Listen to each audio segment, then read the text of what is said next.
everybody. I was so inspired by this book, and I hope you got to listen to the story. If not, I'll throw a link in the description below. But this book inspired me in so many ways. One was just the gorgeous illustrations, and then two was the message of the book. I'm just going to read this first page because I think it kind of lays it out for you. Did you know creation is talking to you?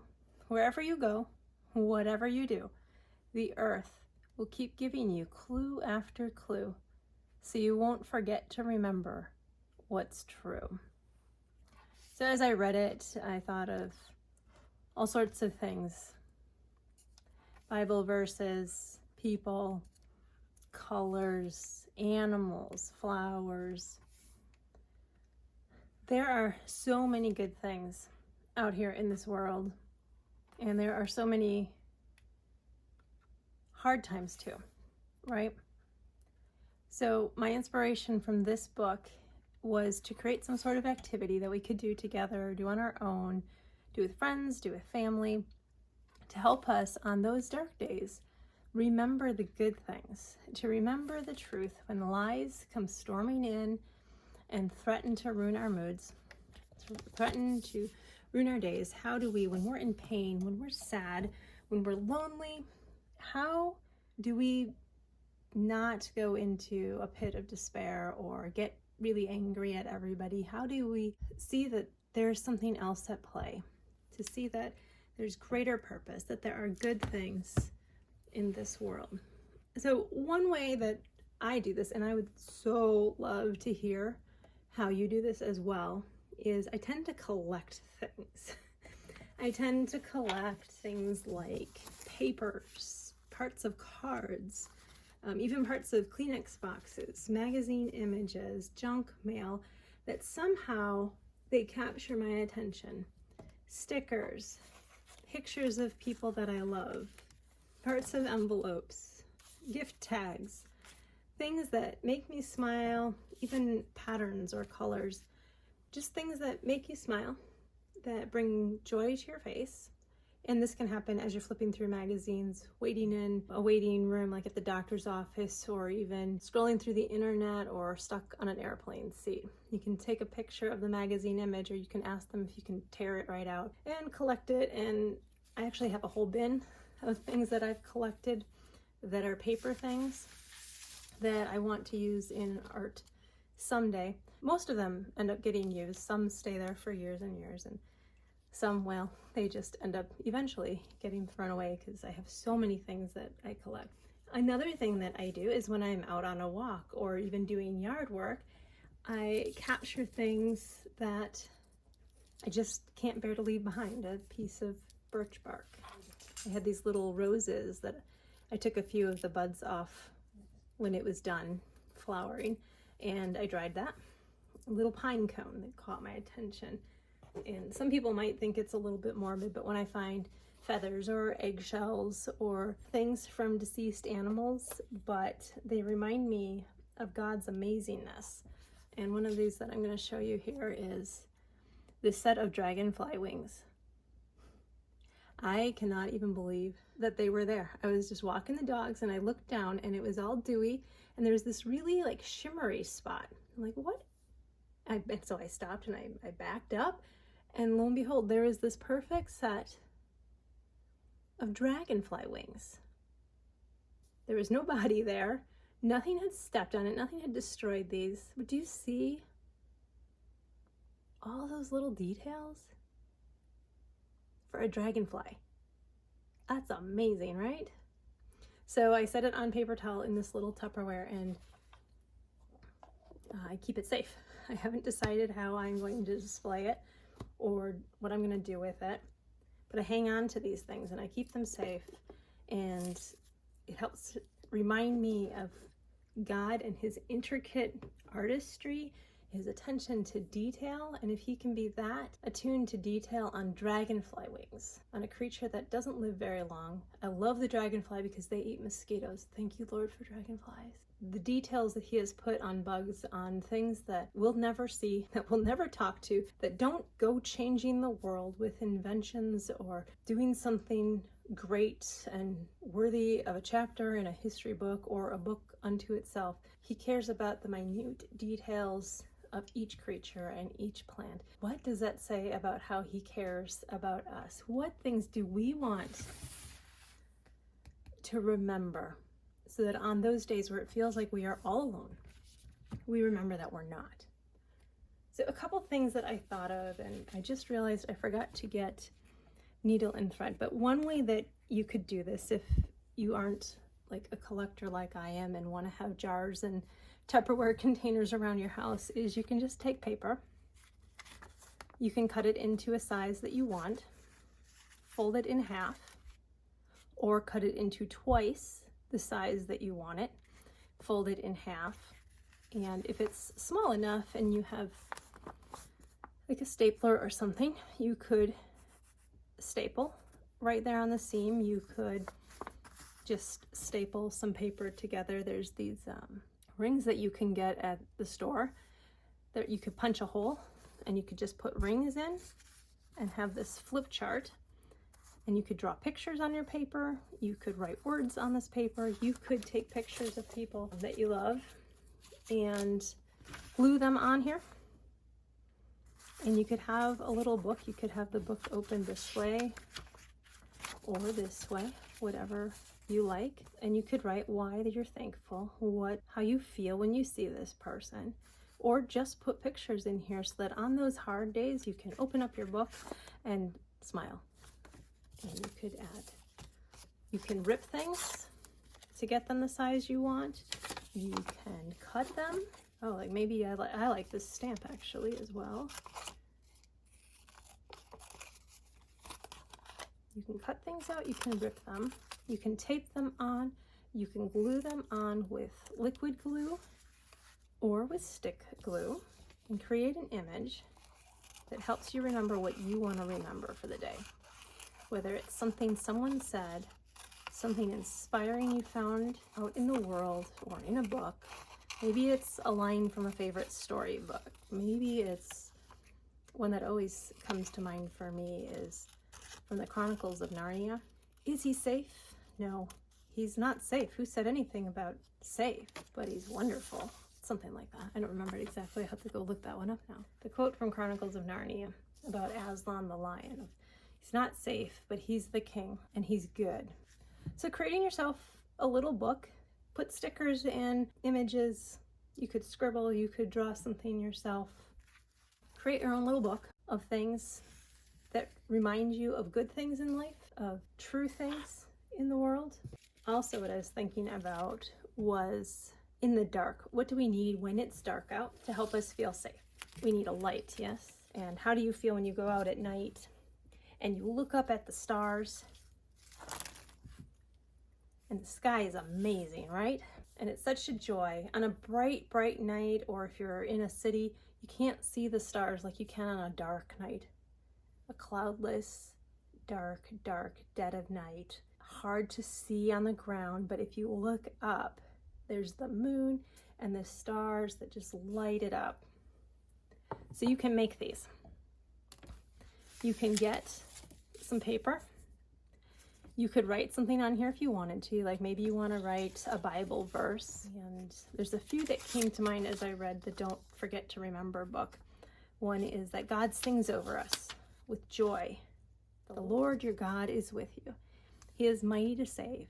He will take great delight in you. He will quiet you with his love and rejoice over you with singing. That's from Zephaniah 3:17. Or perhaps you like the verse, where can I go from your spirit? Where can I flee from your presence? If I go to the heavens or make my bed in the depths, you are there. Your hand guides me and holds me fast. That's part of Psalm 139. So essentially, we can't play hide and seek. God will always find us. He will always be there to protect us and love us. And there's nothing we can do to have him love us more or love us less. One thing we were talking about with the stars at night, sometimes when it's dark and it feels lonely, we feel like nobody's with us and we get lost and scared. to remember that there are at least 100 verses in the Bible about how God will never forsake us. So maybe that's a truth I want to remember today, thinking of how stars light up the night. They bring beauty, they guide us. So you could write it on here. God guides me and lights the way. What you do with this strip of paper, and you can make these different sizes by how thick and long you make this piece of paper. But you're going to want to fold it, like kind of roll it, and essentially you're going to make a knot. So if you know how to tie your shoes, you can do this, or you can ask somebody for help. You're going to slowly finesse this paper into a knot.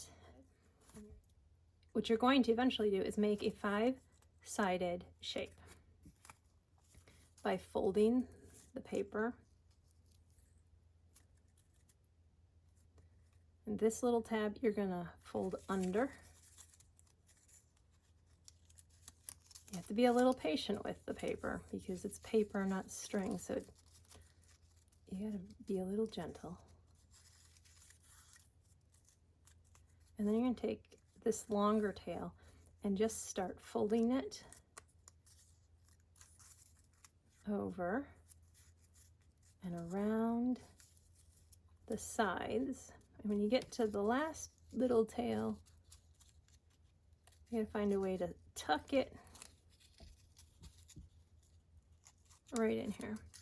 And you crease it, and then you're gonna push in on these flat sides gently but firmly until you get them to bend in. This can be a little frustrating and it might feel like it's going to fall apart. You just have to keep folding stuff back together.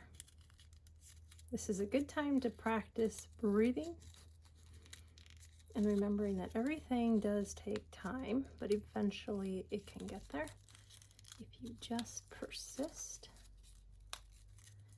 I think it does definitely help if you cut a longer strip or one that's long and narrow, like maybe here I'll do another one. I'm gonna cut a really skinny one. I'm gonna try this again. And it's okay, if you mess up on a few, don't worry, it's nothing you can't try again.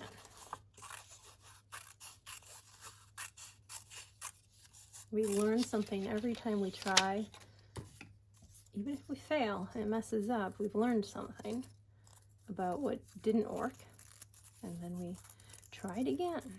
So again, you create a loop and put it through to make a knot. Slowly slide the paper together to tighten the knot. If you pull too hard, the paper will just rip. Okay, so then you have a short tail and a longer tail. And I'm going to write on this one that God never, ever leaves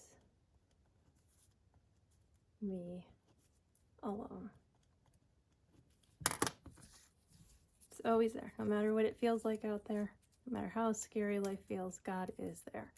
No matter how dark it is, God is there. No matter how mean people are, God is there, and He can protect us and help us get through even when we're terrified and sad, etc. All right, so you got the knot, and you fold it, and then I always start with the tail coming in, the short one, and fold it, and then you tuck it. Sometimes it helps to do like a reverse fold so that you can see where it needs to bend. And maybe you even want to shorten it a little bit more so you don't have so much to tuck in. And then you just tuck it right in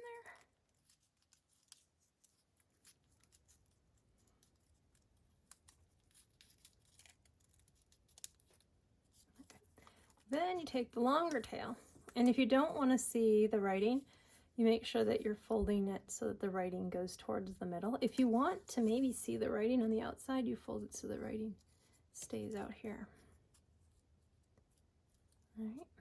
Maybe I'll try it this way, just for something different. All the other ones I did the writing on the inside.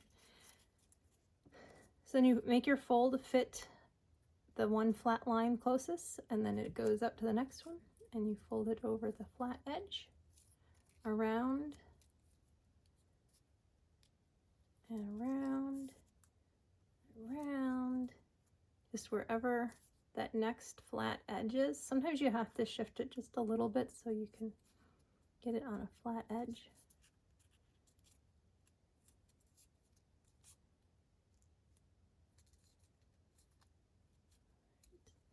Until you come to an ending point, and you're going to need to tuck it into an edge, or you could throw a dab of tape on there or glue, but I always like, I don't know, there's something I like about being able to fold it. So this one, I'm going to fold it back along this last, can you see that? That little edge here. I'm going to fold it so that I can tuck it right into that edge. All right, crease everything, and then comes the part where I need to push in on these flat sides to create this indent for the star shape, because right now it's just a 5-sided shape. So you kind of support all the sides, and I'm using my fingernail right now to push in on these sides, just the flat sides. Sometimes it goes easier than other times, and you just try to get it to move in the direction you want it to. Sometimes it takes multiple times to get it there. You could also just get a star punch, or cut stars out, or draw stars on your paper. I forgot to bring it with me, but at my office I took a star punch and a big poster board of paper and some spray glitter. And I took the poster board outside and I sprayed it with glitter. And then when it was dry, I took the star punch and I just punched star after star after star out. And I have this jar at the office with these glitter stars in it. And every once in a while, people will take it out and they'll write something that makes them happy on it. So there we have a little star. You can put, maybe you have really big memories or things that remind you of what is true and what is good. And maybe you just want to keep them small. Maybe you want them different sizes or all the same size. Put them in a container. You can put it up on a shelf or something. And without even reading them, I bet you will start remembering some of the messages in there. So we covered a few things today. The book, which I'll link to. Making stars, putting in a jar. Collecting things that you find along the way to remind you of what is good and what is true. Making your own little book. And then I'll show you one of my collections that I made last year, if you can see in there. You can buy these shadow boxes and you can glue and pin things that you've collected in there. And I have those sitting up on a shelf. And it reminds me of all sorts of walks and messages, encouragement and truth. Makes me smile when I see them. I hope you enjoyed that. I'd love to see what things you create that help you remember on those dark days and cheer you up. Take care.